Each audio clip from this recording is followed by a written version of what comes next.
Welcome to Reshair on ESPN 730. For the next hour, your host, Chris Reshaar, will bring fresh air to your financial needs. Excite, educate, and empower you to make sound financial decisions. Chris is a seasoned licensed mortgage consultant with NFM Lending.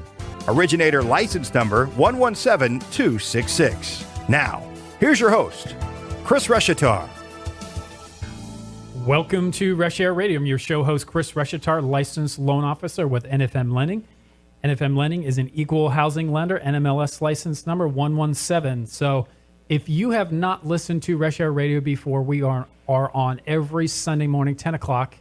And the show really is about educating, exciting, and empowering Charlotte teens to make sound financial decisions. And how do we do that? Well, it's a good question. So we bring in special guests and expert contributors to the show each and every week that allow you to get a feel for what's going on in the market with real estate, mortgage, finance. Could be related to home inspections, could be related to homeowners insurance, whatever it is. Things that affect your financial life is what this show is all about. So without further ado, we're going to go into introducing our guests for this week and our expert contributors. So at the end of the show, we're going to have our special expert contributor here on the show, Cole Duran with National Credit Care. Cole has been a supporter of our show for a number of years. So if you have anything related to credit repair, questions, needs, he is the guy that you need to talk to. He's going to be in our final segment. So we'll have Cole Duran with National Credit Care coming up later in the show. But our special guests today, we've got Bill Price and Nick Macri with eXp Realty. Welcome to the show, guys. Hey, thanks, Chris. Appreciate being here. Thanks for having us. You guys excited today? Absolutely. Love it. Yeah, awesome. So we're glad to have you on the show. What I'd like to do, as I always do, the normal fashion, is to let our guests learn a little bit about you. And we'll do that by just kind of maybe doing an intro. So, Bill, I understand you've been a realtor. You work with eXp Realtor, and you've been doing this for, 13 years now? Correct. 13 years. That's a long time, man. It is a long time. It's a lot of work. I tell a lot of new agents, you'll realize soon enough, it takes about 3 years, you're overworked and underappreciated by most of your clients. Overworked for sure. So what day do you have off when you're a realtor? Like Christmas maybe? No, I've actually closed deals on Christmas. Yeah, that's right. So the point is you never off. have a day off as a realtor. So, but 13 years doing it and going strong sounds like, right? Yeah, things been good. We're lucky to be in the Charlotte market. As a realtor, we have people move in and out of the market all the time. So as long as you put the work in, you're going to be busy here as a realtor. Yeah, that's right. And Nick Macri here with eXp as well. Nick, I know you've been doing real estate just under 2 years, but you've got tons of experience in marketing, et cetera. Welcome to the show officially. I appreciate it, Chris. Thanks for having us. Yeah, I have a marketing background, so that's really my passion. I run magazines. I have a couple blogs that I've always been interested in sharing stories about local business and just meeting people. I'm a people person, and that's what really got me into real estate. So I couldn't be happier to be in the industry in the time that we are now, especially in a good market. Yeah, no, it's a great market. So, Bill, why don't you tell us a little bit how you got started in real estate? Well, I've always been like a serial entrepreneur. Right out of college, I opened up 3 Subway sandwich shops in Hartford, Connecticut. And then I realized it's not something I want to do long term. And the money wasn't great. So I went and opened up a nightclub, then an Irish pub. And things turned around. It was a fun business. But I didn't want to stay in cold, cloudy Connecticut. So you went from sub to pub. Sub to pub, exactly. Okay. And then I moved down here in 2000. And I opened up 6 fitness centers all around the lake, and it was a lot of fun. It was a great experience. And at one time, I had about 200 employees between all the businesses. Wow, 200 people. That's a lot of people to be responsible for. It was a lot to juggle. And I always had a passion for real estate, so I was always online, searching, looking, And so I decided to get my real estate license. And 2006, basically sold everything, and been selling real estate ever since. And now you're working the hub, right? Yeah. Where people want to live. Well, what's nice about real estate, Chris, is you're still like a business owner. You actually are. You're an independent contractor. So from my past experience owning all those businesses, I could actually get into something without spending $500,000 to open the doors. Yeah. No, any sort of franchise, business ownership, it costs a lot of money. So you have a lot of money on the line, A lot of a risk. lot of personal assets, a lot of risk because businesses fail. Yeah. If you fail in real estate, what do you lose? A couple $1,000s in your licensing? You're not Yeah. really, there's not a lot of investment, personal investment to get into real estate necessarily, like with all the hard costs that come with owning a business. Absolutely. So perfect. Well, Nick, let's ask you the same question. So how did you get kind of started in real estate? Well, as I said earlier, I'm a people person. I really love to just interact, and I've always loved to help people. My dad actually taught for a couple years. My brother's going to school to be a teacher right now. My mother as well also taught night school. So it's kind of just in the blood, and I've always been someone that enjoys helping people make decisions. And obviously in real estate, you're helping them make the most important financial and emotional decision oftentimes of their entire life, right? Emotional for sure. And so, that kind of gets me going in the morning and gets me out of bed. And so, again, I love to share those experiences and put that on social media and share it with everyone and let people know, kind of to empower them that, it doesn't matter who you are. If you follow these steps, you could, own a home and be doing great things out there as well. And so I like giving people that feeling that they are comfortable with who they are and they can make an important financial decision with me. Yeah, I feel like today that a lot of people don't really understand what it takes to get into a house, or they rely only on what they see from friends or on the internet, and it's not always the full story, right? Yeah. And that there are so many ways that people can achieve home ownership, and a lot of the barriers that they see aren't always necessarily there and can be quickly navigated or hurdled over, if you will, to become a homeowner, especially for that first-time buyer. So I personally like to specialize in that first-time buyer myself because number one, it brings a lot of reward, right? When you're really serving the person that's in need, when you're working with that fifth-time buyer, they need you, but they really don't need you, right? You're more of a commodity at that point. We've worked with a couple of those, yeah. Right. We do them, and we appreciate those clients, but, don't want to necessarily take away from it. But the first-time buyer experience usually is always the one that gives you the most satisfaction, and right? It's special. You make a connection that they'll remember for the rest of their lives. Exactly. So, cool.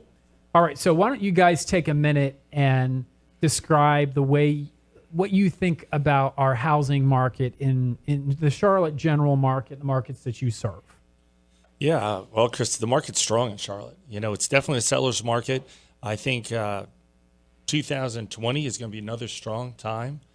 So if you have a house out there, you have some equity, you're looking to sell it, I think it's a great time to put the house on the market and make the move. So, and Nick, your thoughts? Well, yeah, I think Charlotte is still one of the fastest growing cities out there. All the studies support that, and it's proven. You see Charlotte Panthers, right? 25th year being here in Charlotte. We're no longer the small kids, the kids on the block. We're now we're not new anymore. New kids, yeah, exactly. We're 16th largest city in the nation, and the market is still strong as ever. Yeah, it's crazy because people just really want to flock to this town. I've spent some time in other cities around the country, but if you've ever been to San Diego, it's a beautiful, new, clean city, of course, with a beautiful ocean next to it.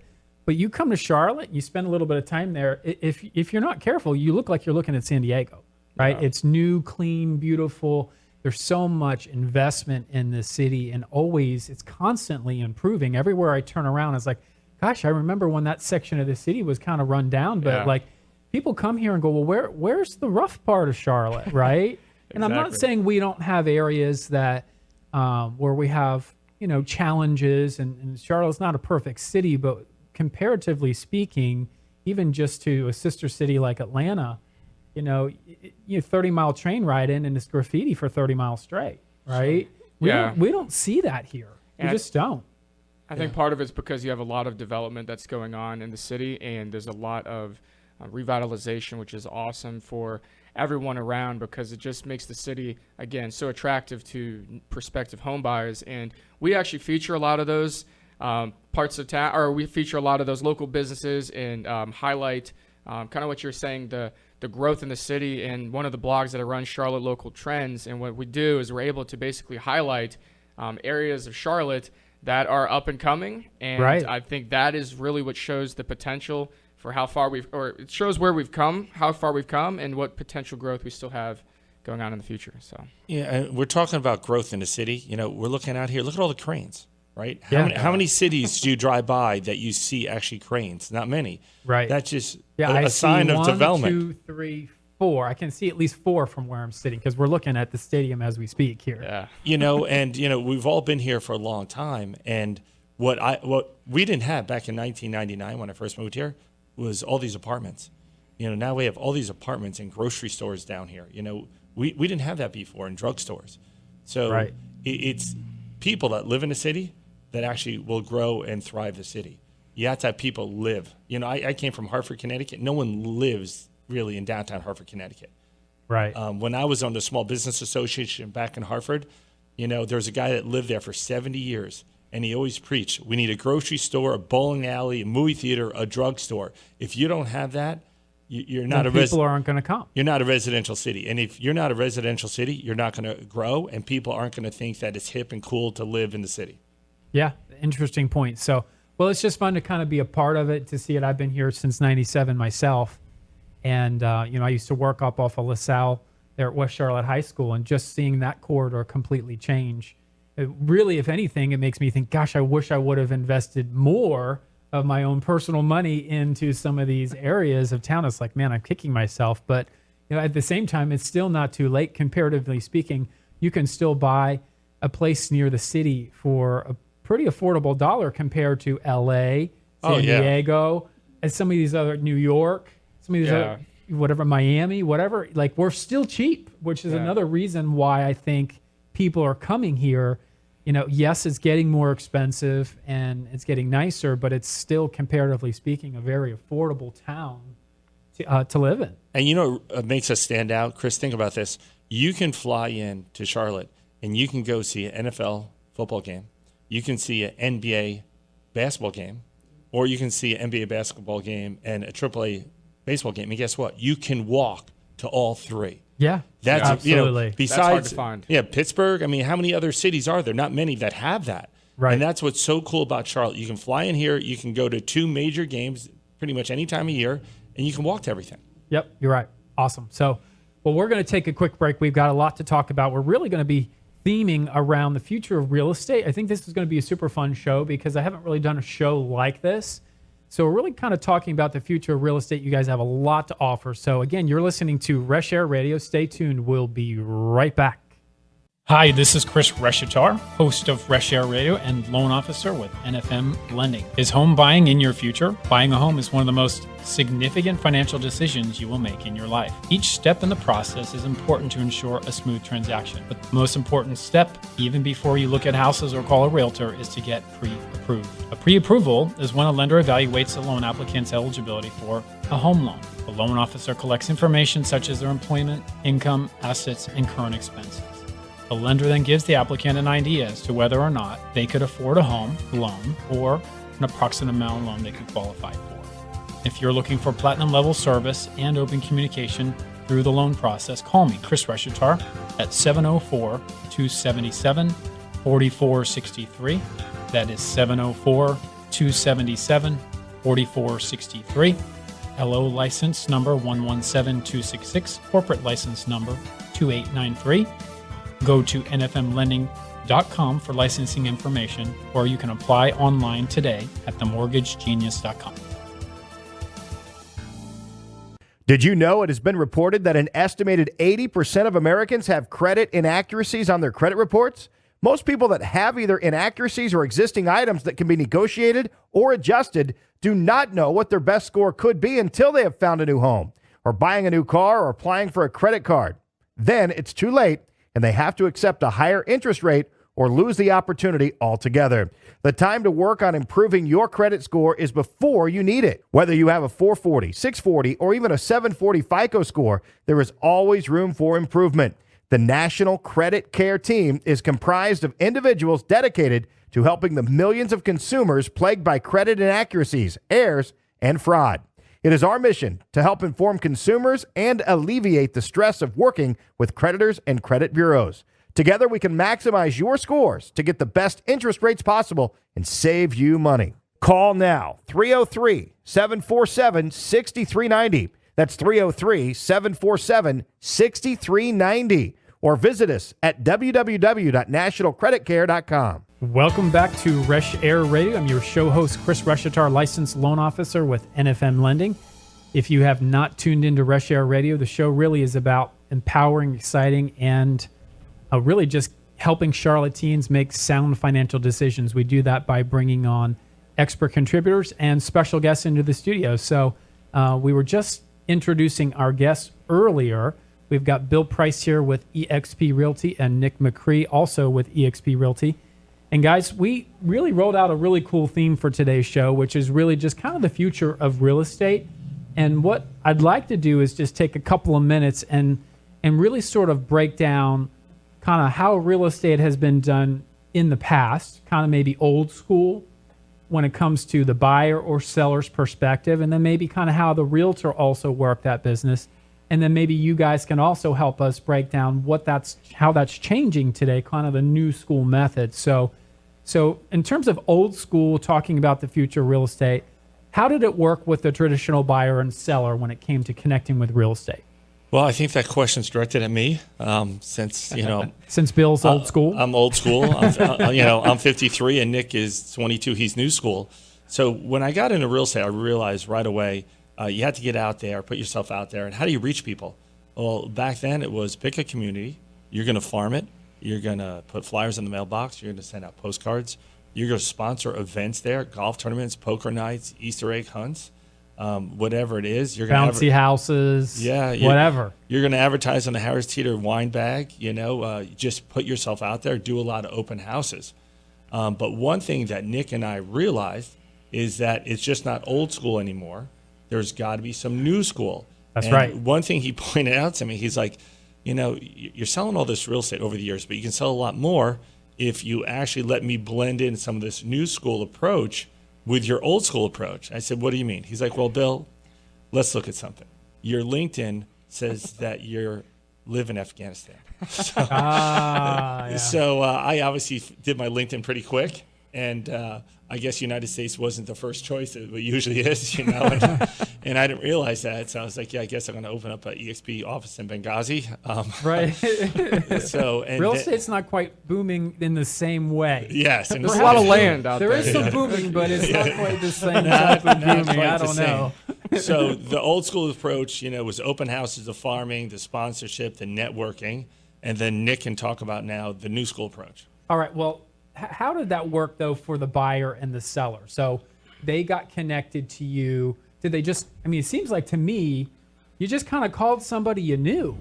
Yeah, it used to be you would call someone you know, or you'd get something in the mail directly. Or you got a postcard, like just sold, exactly, right? Exactly. And nowadays, most buyers, home buyers, they look online first. Right. But that's not to say, as Bill mentioned, that it's not important for realtors, especially to combine how they market their listings, for example, because even though you might advertise online, you still want to hold an open house, because home buyers, even though they start their search online, in order to make that next step, they're going to want to see the home in person. And so oftentimes it's having an open house where you're there and you're flyering the community for the open house, you're letting people know and you're getting people there, and now you're belly to belly. That's how you really transition from an online buyer to someone who's actually going to buy that house. And for the buyer's perspective, it gives them the opportunity to really see the home in person.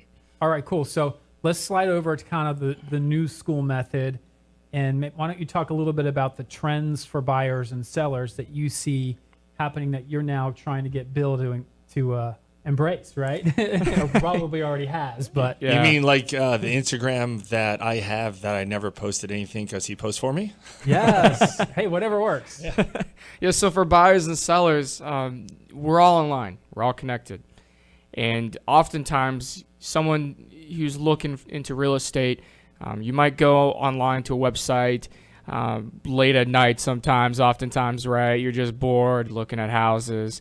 All of a sudden, something pops up and says, put your email and your number here, right? And so you do. And then you're looking at homes online. And then what happens? Your phone is blown up with hundreds of emails from all these different realtors. You're getting phone calls left and right.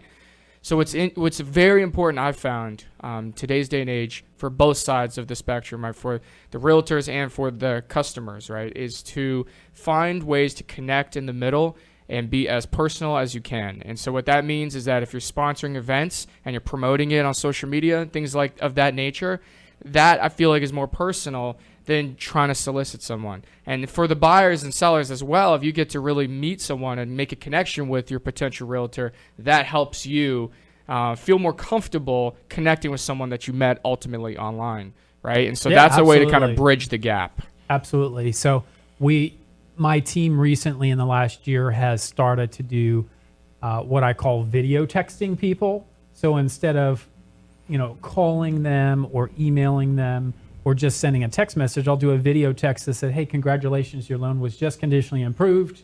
We'll reach out to you in the next 24 hours and let you know what we need to do. And all of a sudden, my clients feel like they know me, right? Exactly. Put a face to the voice. Because they're putting a face to the voice. I'm doing, and so many people, and surprisingly, it's also cut down on the amount of communication that I get back. Because if I send an email that your loan's been approved, the email is, well, what do I do next, right?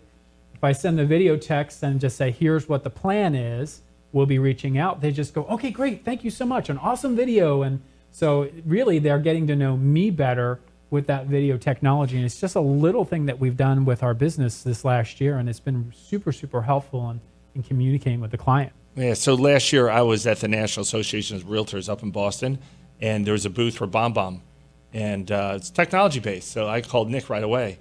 And I was like, "Check out this BombBomb thing," Right. It was basically, video texting. Right. But when we're talking about new school, one thing that Nick does and he has me do, we do our own post. You have to be genuine about it. There's other people out there, not just realtors, that will hire a company to friend a bunch of people on Facebook and just not doing it and they're organically. sending generic stuff. Yeah, and guess what? Your clients will realize that after a while.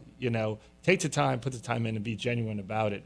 If you're gonna, take the new school approach, which you need to do, and bring it into your business, just be genuine about it. Yeah, absolutely. I think what Bill is really getting to is content. Content is king today, and it's all about identifying what is content, which is, having an opportunity to post something and to create a story is really what we're doing. As realtors, we're not just helping people make decisions, but we're also community figures, leaders in our community.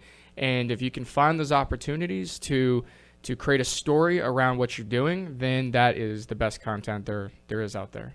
That's cool. And so what formats do you see some of these things coming in today? I know that there are Facebook ads. What methods are you using to communicate? Well, yes. So Facebook, LinkedIn, as Bill mentioned, Instagram, Pinterest is big. Nextdoor is good on a very local, hyper-local level.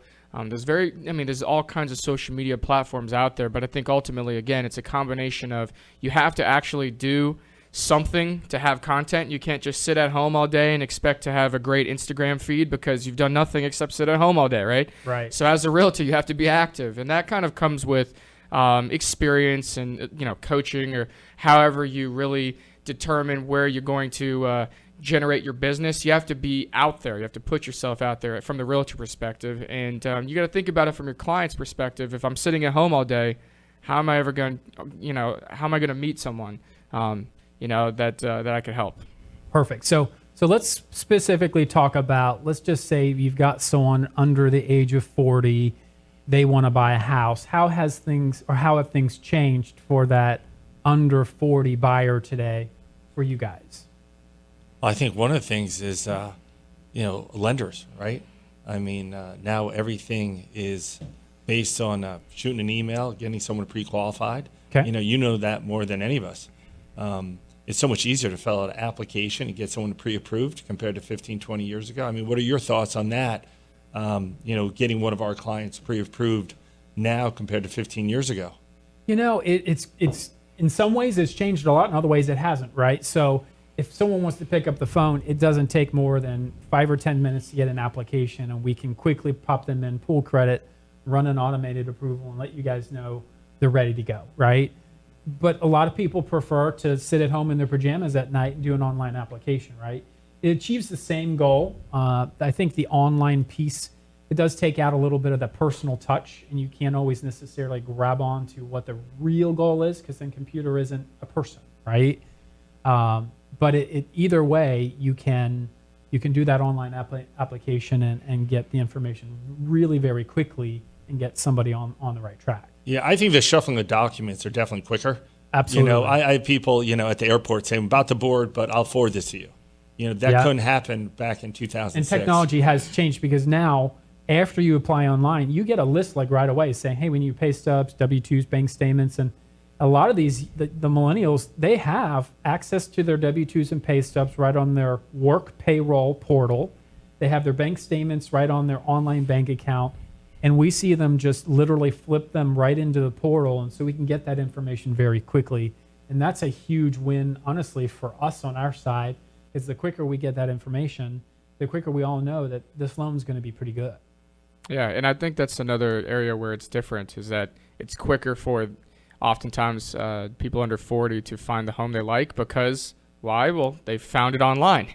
You know, it used to be that you tell the realtor what you like, and then they find a home that fits what you're looking for. And nowadays, you know, you get a phone call and they say, hey, I want to live in this neighborhood. I want to go check out these 3 homes. Exactly. And this is exactly what I'm looking for. That's a great point, because years ago I would send them 50 homes to look at, and then they would pick out 15. Now it's like, I just want to see these 3 homes on Saturday. Yeah. So it's really helped you to be more laser focused with your client, because they already know what they want, know where they want to live, and it saves a lot of time and energy in that particular case. So, well, real quick, before we take a quick break, one of the things that I think is interesting to talk about is I find that sometimes the internet has also sort of led to some buyers being attracted to what I call sometimes discount real estate brokerages that, you know, sort of cut commissions. How do you feel about that? Well, that's the service you're going to get. Okay. Pretty straight up, man. Yeah. You know, do you want, 15 years of experience, someone who sold 500 houses? Or do you want someone that's willing to service 40 people at once because they have to, because they're doing it at such a discount? They just have to get you in and out, in and out. You get what you pay for in this business. Yeah, I agree. And I think sometimes, too, you get that 1-800 experience, right? There are some agencies that will list your home for sale, but you really can't talk to a human, right? Well said. And we maybe necessarily won't name names, but they'll put a sign in the yard and they'll actually charge you more in the commissions on the sales side than you would have paid with a local realtor, and then you can't get anyone on the phone. There's a lot in that fine print that you don't see. Yeah, exactly. A lot of iBuyer companies out there now, and they average more like 8 or 9% when you read through the fine print. And about a week before closing, they're like, after reviewing the inspection report, it looks like we're going to have another $5,000 credit toward repairs. Happened to one of my clients. Yeah, it's crazy. So, all right, well, we're going to take a quick break. Again, you're listening to Reshair Radio Show, host of Reshair. And we have all kinds of more stuff to talk about here today as we talk about kind of what the future of real estate is here with Bill Price and Nick Macri here with eXp Realty. So stay tuned. We'll be right back. Hi, Chris Reshatar here with NFM Lending and host of Reshair Radio. If you are considering purchasing a home, you may wonder what your financing options are. We offer a variety of loan products to fit your situation, including conventional, FHA, VA, USDA, and jumbo loans. Here in the Carolinas, some of the most common loans are FHA and USDA. FHA loans are popular in low-income and first-time buyers due to their less stringent requirements. They also have low down payment requirements and tend to have a lower credit score requirement as well. USDA loans also allow low and moderate income households to purchase homes in an eligible rural area. Home buyers who do not qualify for a conventional loan may be able to purchase a home with USDA. If you're looking for platinum level service and open communication throughout the process, call me, Chris Reshatar, at 704-277-4463. That is 704-277-4463. LO NMLS license number 117266. Corporate NMLS license number 2893. Go to nfmlending.com for licensing information, and you can apply online at themortgagegenius.com. Welcome back to Reshair Radio. I'm your show host, Chris Reshatar, licensed loan officer with NFM Lending. We've got Bill Price here and Nick Macri with eXp Realty. And we've been talking about the future of real estate, kind of old school, new school, all the things that have been changing, the trends in the local marketplace with real estate, buyer side, sell side. You guys have shared a lot of really great information. Bill, you were mentioning just as we were on our break here that, we talked a little bit about what we call an iBuyer experiencing. If you want to sell your house, there's these discount companies and so forth. But you brought up a good point that some buyers today are using what we call internet lenders, right? Yep. And there are some big names out there that we see that promote commercials all the time. And we won't necessarily name names, but there's one in particular that you hear this common concept of push button get mortgage, right? And I almost have to laugh out loud when I hear that, right? Because doesn't work. There is no such thing as push button get mortgage. If that was it, I would be out of a job, right? I wouldn't have a job, and I'm one of the busiest loan officers in the city. So, the idea of getting a mortgage loan online, yes, you can do an online application. Yes, you can upload documents, but most lenders have that capacity where there's a big bank, a local mortgage company, and sometimes even down to your credit unions and the smaller community banks. But at the end of the day, if I were to ask 100 realtors in Charlotte, are you going to recommend an internet lender or are you going to recommend a local lender? What's the answer going to be? I want a person. I want eyeball to eyeball, belly to belly. Chris, I can't tell you how many times I've been at a closing and there's a seller or a buyer who's that A-type personality and they're like, hey, the closing statement is off $1.78. And they want it changed, or maybe it's a credit of $400 or $500 and it's not on the HUD statement. Guess what? You need a lender that's willing to actually come to a closing, because I've been there when this has happened where a buyer has walked out of the room and closing wasn't happening and everyone's packed up. The vans are there waiting to move into the house. Right. And the lender there saved the day. He actually stepped out of the room. He called the underwriter, got everything adjusted and fixed right then and there. Yep. It's never going to happen with this push button mortgage company. It just doesn't work. Yeah, or companies like that. I totally get it. And the other thing that I have found in my experience is that some of these online companies, they're not connected to what actually is available in the local community. Okay, so I've had clients say, well, my agent says this home is eligible for USDA financing. The realtor calls me and says, well, they went with this internet lender and they don't do that kind of financing. Or they heard about this state down payment assistance program that gets them $5,000 or $8,000 towards down payment assistance, but the internet lender doesn't do state or local programs like House Charlotte, like North Carolina Housing Agency, or like City of Rock Hill or City of Gastonia. There's so many great programs that are out there for those first-time buyers today. But you don't get those resources when you go to a lot of these larger internet-based companies. I'm not saying that they can't do it, but in my experience, most of them just say they can't. They don't do that program. They don't offer those things. And so what really ends up being in the best interest of the client? Yeah, so what happens, the reason why they're not tuned in to what's available locally is because almost always they're not local. And they get passed off. The case gets passed off between people. So I just had a closing actually with one of those companies that I did not recommend, right? I recommended someone local here so you get a personal touch. And they were already pre-approved with an internet-based company. And what happened is that I personally, as the realtor, trying to figure out what was going on with closing, talked to 5 different people who handled my clients' cases. And what happened is that these people are not all local. I had people in the Pacific time, Central time, and one Eastern time, and they're all handling their case, and it gets passed off. So that obviously is not going to provide a good experience because, even between them, at this internet-based company, they didn't know who exactly was handling what, and it was just a mess because it's all over the place. You don't have that personal touch. There's no one to hold accountable. At the end of the day, what a lot of buyers don't understand is that you kind of have a fiduciary responsibility to make sure the transaction closes.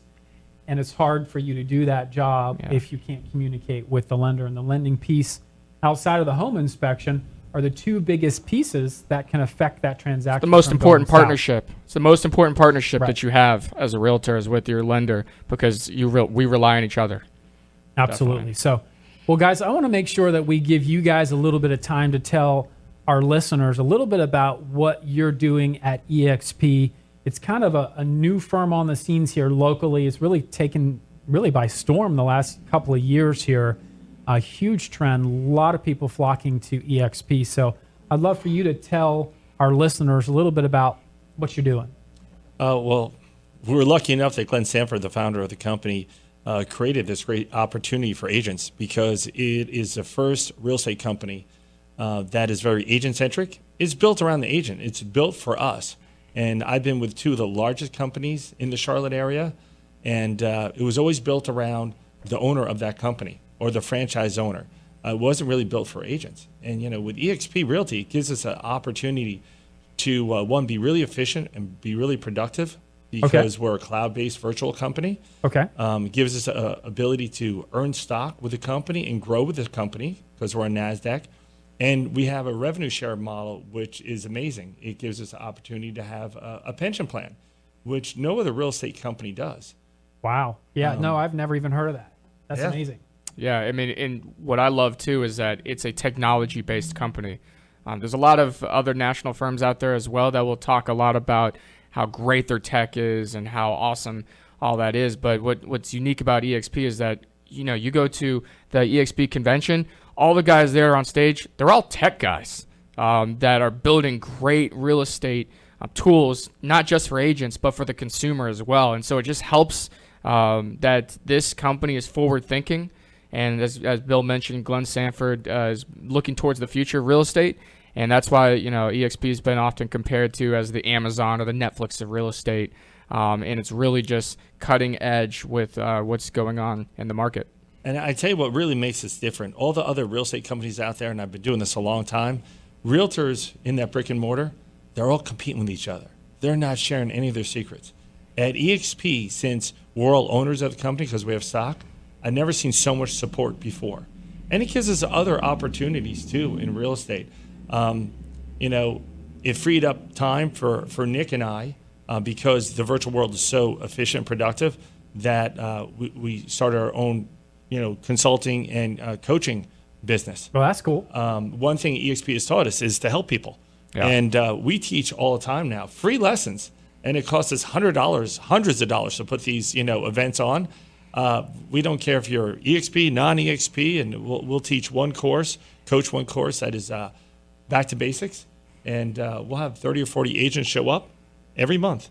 And you got to give back. And that's one thing EXP is taught us, especially with the coaching program. And what's unique with what you get with Bill and I is that, again, you get old school, you get new school, and we blend it together. And we show, basically, we're teaching people of all levels of experience how to really survive in today's day and age, because it is a different marketplace for realtors to work in. You really have to embrace old school tactics. You still have to do your open houses. You still should farm your communities. Yep. But you have to integrate that social media aspect. You have to get with the times, because there's so many other firms out there that are just way behind the eight ball, and they're never going to catch up if they stay in those ways, because it's not built, as Bill said, for the agents. EXP really is real estate for agents. So and help me if I'm inaccurate here, but part of the model is basically moving away from what we call a brick and mortar, where there's a big building, you're paying thousands of dollars in rent or mortgage, and those savings are then passed on to the agent, correct? Yeah. Because it's more virtual, more internet-based or cloud-based, and they're feeding that profit back to you as the realtor. Yeah, so basically, Chris, what Glenn realized, the founder of EXP Realty, years ago, if you and I, Chris, we opened up, Bill and Chris's realty store, 15 years ago, say in Huntersville, North Carolina, we knew that agents would come in to our brick and mortar location and rent office space from us. So we would actually collect money from them, and that would pay for our lease. Well, now what are we doing? We're walking around with a computer. We're walking around with an iPhone. On our phone. And we can open the offer to purchase up and review it with our client in a heartbeat. Years ago, we'd had to go back to the office and open up on the computer. So because we're virtual, EXP doesn't need the brick and mortar. Realtors don't need the brick and mortar anymore. We're all virtual. That's why we're so effective, productive. He can take all that money at EXP that we're saving on the brick and mortar and give it back in that revenue share program. And that's what I was talking about. It's the first chance a realtor has a pension plan. And what I love is the transparency there too, because revenue share is off the top number, and it's totally transparent with everything. So you're very invested, right, in the agents that you bring on when you build an organization, and it's like nothing you've ever seen before. And there's people at EXP who are, like Bill said, really creating a very strong quote unquote pension plan, from this revenue share. And it's something that it motivates you. So I've seen Bill over this past 2 years so motivated to help all these agents that he has brought on to his team, because again, he is invested in their success directly. Right. That makes sense. So really, at the end of the day, a good referral for you guys is not just someone that wants to buy or sell a home, but also someone that wants to get into real estate, or a real estate agent that maybe is not getting the revenue share and some of the benefits that EXP offers to agents like you guys. Is that right? Yeah, absolutely. Yeah. Absolutely. Cool. Well, we actually have to round out our show and kind of wrap up here for this particular segment. So let me remind you that we have up next Cole Duran with National Credit Care. He is our credit guru. He really will be talking about ways that you can improve your credit, whether it's through debt consolidation, finding errors on your report, whatever. He's always got a great theme for us. So Cole Duran with National Credit Care is up next here right after this quick break. But let me just thank our special guests here in the studio, Nick Macri and Bill Price with eXp Realty. Guys, it's been great to have you on. I'd love to have you back in the future. And we appreciate your time. Thanks. And so real quick, we've got 2 seconds. If each of you would just give your phone number, so if someone needs to reach out to you for the real estate needs, that'd be great. Yeah, Nick? Yep, 704-280-4148. And I'm Bill Price, and the number is 704-287-0618. All righty, guys. Thanks again. Stay tuned here with Reshair Radio. We've got one more segment left. We'll be right back. Hi, this is Chris Reshatar, host of Reshair Radio and loan officer with NFM Lending. Is home buying in your future? Buying a home is one of the most significant financial decisions you will make in your life. Each step in the process is important to ensure a smooth transaction. But the most important step, even before you look at houses or call a realtor, is to get pre-approved. A pre-approval is when a lender evaluates a loan applicant's eligibility for a home loan. The loan officer collects information such as their employment, income, assets, and current expenses. The lender then gives the applicant an idea as to whether or not they could afford a home loan or an approximate amount of loan they could qualify for. If you're looking for platinum level service and open communication through the loan process, call me, Chris Reshatar, at 704-277-4463. That is 704-277-4463. LO license number 117266, corporate license number 2893. Go to nfmlending.com for licensing information, or you can apply online today at themortgagegenius.com. Welcome back to Reshair Radio. I'm your show host, Chris Reshatar, licensed loan officer with NFM Lending. If you have not been listening to our show, we're so sorry. We've had some great guests on the show earlier, but we've got a special contributor here on Reshair Radio. It's Cole Duran with National Credit Care. Cole, welcome to the show. Thanks for having me, Chris. I'm glad to be here. All right. So, folks, we've had National Credit Care sponsoring Reshair Radio for a couple of years now, and they are generous sponsors. They really bring good value to what we try to promote each and every week. The goal of the show is to educate and empower Charlotteans and people in the Carolinas to make good financial decisions. It's not always about buying or selling a house. It's not always about getting a specific loan program. Sometimes it's financial planning tips. Sometimes it's tips on your homeowner's insurance. And today we're talking everything tips related to your credit report and collections. So Cole and I spent a little bit of time together before we started the show, and just really thinking through what you might want to know about your credit report related to collections. So Cole, I pull credit reports consistently 5 days a week in my mortgage job as a loan officer and branch manager at NFM. And I tell you, it's not surprising to me, but a lot of clients get super surprised when I say, well, your score came in at a 672. And they're like, what? I have a 820 credit score. What are you talking about? And I say, well, let's take a quick look here. Looks like you have perfect credit history for 25 years. but we have a $35 dinky little collection that showed up 2 months ago that you probably didn't know about. And now your score has dropped significantly since this minimal or minor collection. We see it all the time. Major, major problems. So, and I'm sure you see that too. Oh, all the time, every day. So what I really wanted to talk about is maybe some tips that you can offer our listeners and thus my clients, because we want to, by the way, if you're listeners, we want you to be clients, okay? Just a little hint, right? But we kind of wanted to bring some tips to you to help you figure out how to resolve collections on your credit report. And Cole, I understand that you can't make collections on everybody's credit reports completely go away. Is that right? Well, it depends on the item. So with you're the credit magician, right? We are the credit magicians, but at the end of the day, it's a risk reward program, and we do things by the books. And when I say by the books, we use the Fair Credit Reporting Act to go after collection items. Okay. And why we're so efficient with collections, the account has been sold. All right, it's gone from a creditor to a collection agency.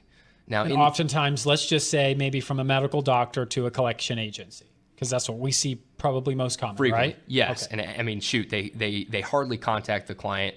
A lot of the times you see they never reached out to the insurance agency. They just went straight to collections, didn't want to deal with it. And a lot of the times these are sold impartially, right? Which is the huge red light, as that's illegal. Guess what? It happens all the time. Sure. There's not a large enough overseeing agency to make sure that things are done by the books. Every debt is sold correctly. So go ahead. You find a lot of the times these clients, without their knowledge, collections pop up.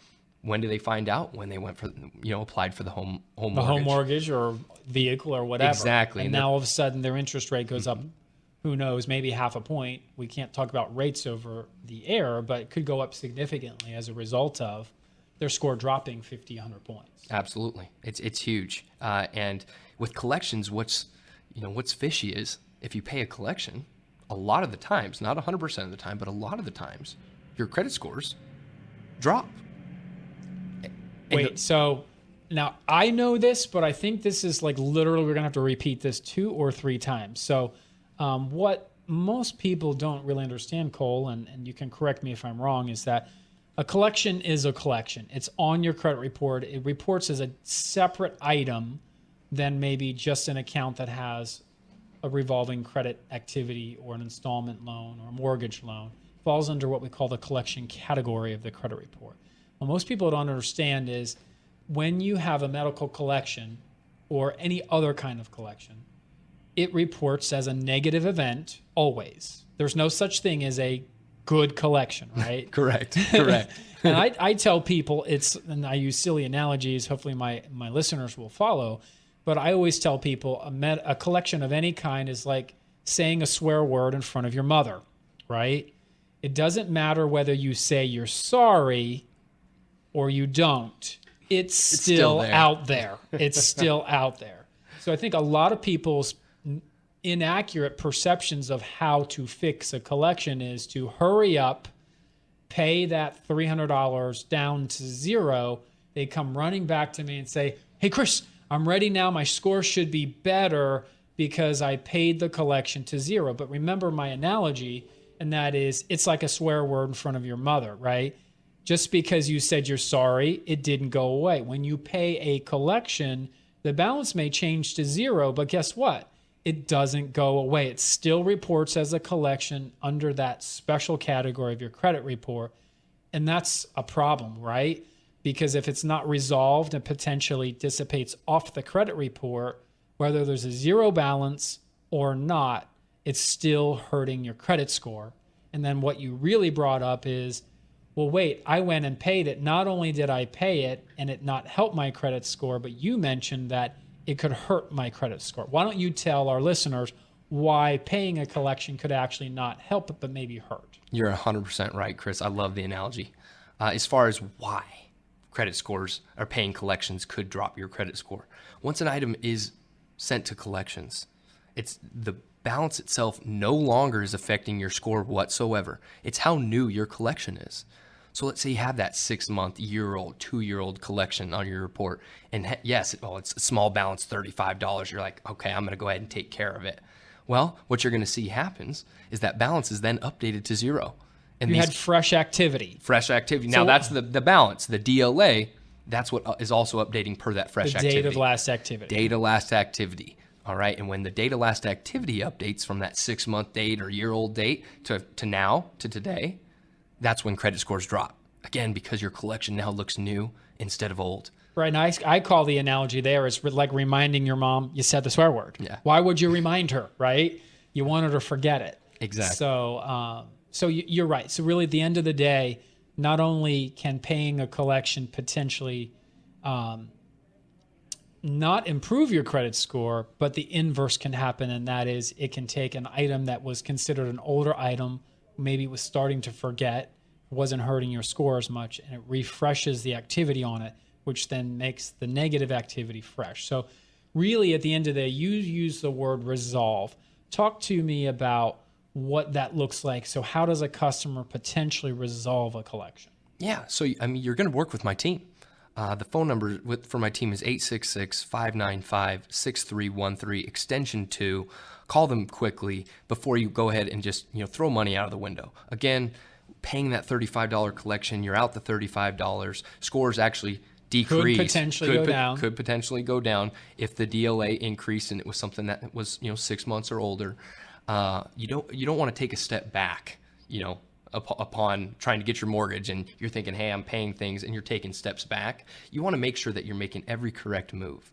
All right. And my team is going to be able to guide you and give you those instructions. And we call that kind of leading you into what we call the action plan phase. Exactly. So what does an action plan look like for somebody? So an action plan consists of your open positive trade lines and your derogatory items. So we're going to evaluate first and foremost those derogatory items on your report, the accounts that are hindering your credit scores, holding you back. All right, we're going to be able to take a look at the data last activity, data last reported, the balance to limit ratio, when it was satisfied. We're going to take every detail attached to the account. We're going to use that to then hold them accountable at the credit bureau level using the Fair Credit Reporting Act. We can locate any lost paperwork, any mistakes made, any sections of the file that were not sold correctly. We can legally resolve these items from your credit report. That means really just kind of advocating. It seems like, and I don't know, this is just my perception. It's not perhaps accurate, but it seems like the consumer has a harder hill to climb to fix items on the credit than maybe the creditor that's saying, here's what's wrong, right? Mm-hmm. It's kind of seems like it's an uphill battle, and you guys kind of really serve as the advocate to kind of say, here are the strategies, here's how you do it, here's why we do it, and you guide them along.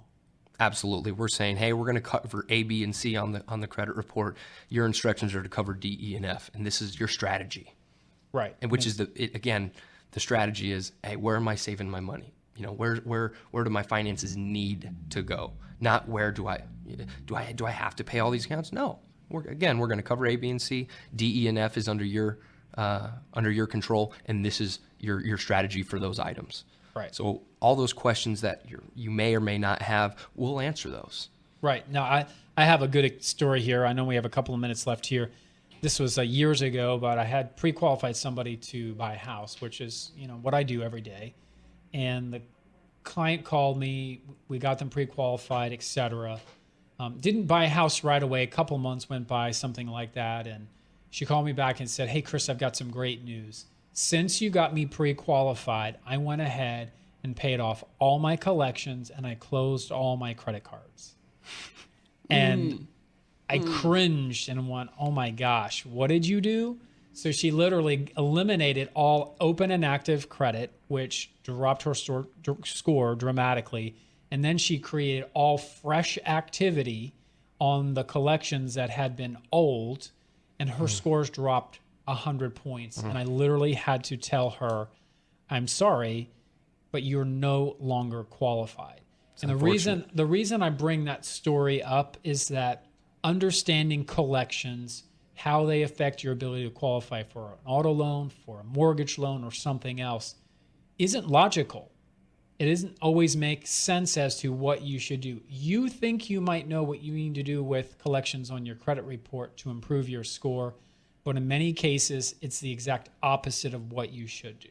So if you think logically around what you should do, the only logical things you should do is probably call me first for your mortgage qualification. I can help you, or you can call our friends over at National Credit Care, and they can help you as well. So, Cole, this has been a really great topic. It's one that I deal with on a regular basis because people don't really understand collections and really just make a lot of mistakes around what they should and shouldn't do, and oftentimes it's too late.